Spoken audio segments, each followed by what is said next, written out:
Ireland does not have a good track record when it comes to religion and women's reproductive health.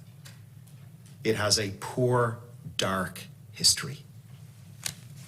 Women are therefore rightly demanding that when it comes to our new National Maternity Hospital, there can be no religious involvement whatsoever at any point now or into the future. Women are right to demand that, and men indeed, we are right to demand that.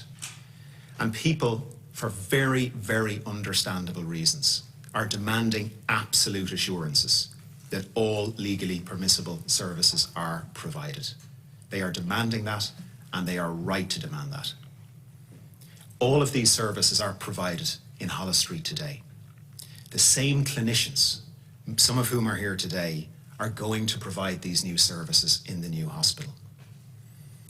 Concerns are understandably being raised. Questions are being asked around land ownership and other issues, and I look forward to discussing these with the committee today. I also look forward to hearing from the people who provide the services in Holles Street today. Those of us who campaigned for repeal said that we must listen to the midwives, we must listen to the nurses, we must listen to the doctors working in our maternity hospitals. That's what I asked people to do in Wicklow when I walked up and down the streets and knocked on doors week after week.